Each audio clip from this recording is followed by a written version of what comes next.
মানুষ, সভ্য মানুষ বেঁচে থাকতে পারে না।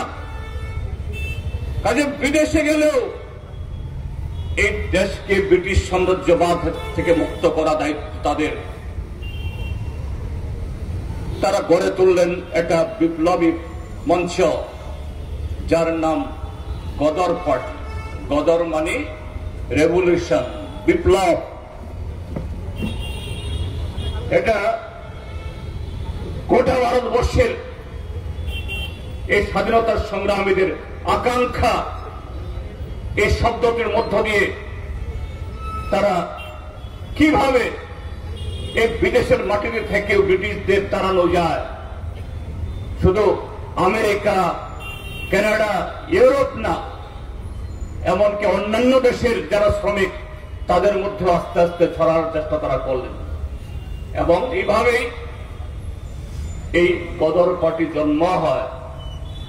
সেই সময়তে কর্তার সিং সারাভা শুনেছেন তার জন্মভূমি কোথায়, জন্মস্থান কোথায়।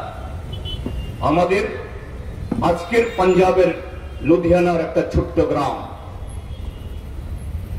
অত্যন্ত মেধাবী যুবক, মেধাবী ছাত্র। তার বাবা ছিল না।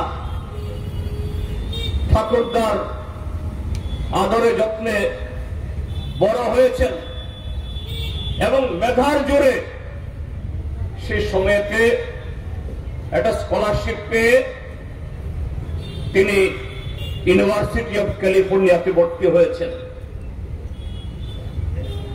কিন্তু সেখানে গিয়েও দেখেছেন ভারতীয় শ্রমিকদের কি দুরবস্থা। একটা উজ্জ্বল মেধাবী ছাত্র, স্বাধীন চেতা,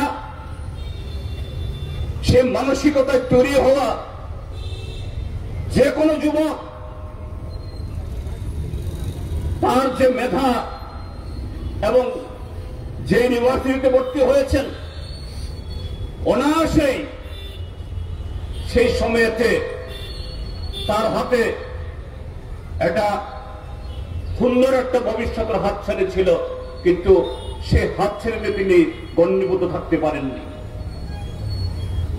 এই গদর পার্টি যখন তৈরি হয়, সবচাইতে কনিষ্ঠ সদস্য হিসাবে মাত্র 15 বছর বয়সে তিনি সেখানে যোগদান করেন।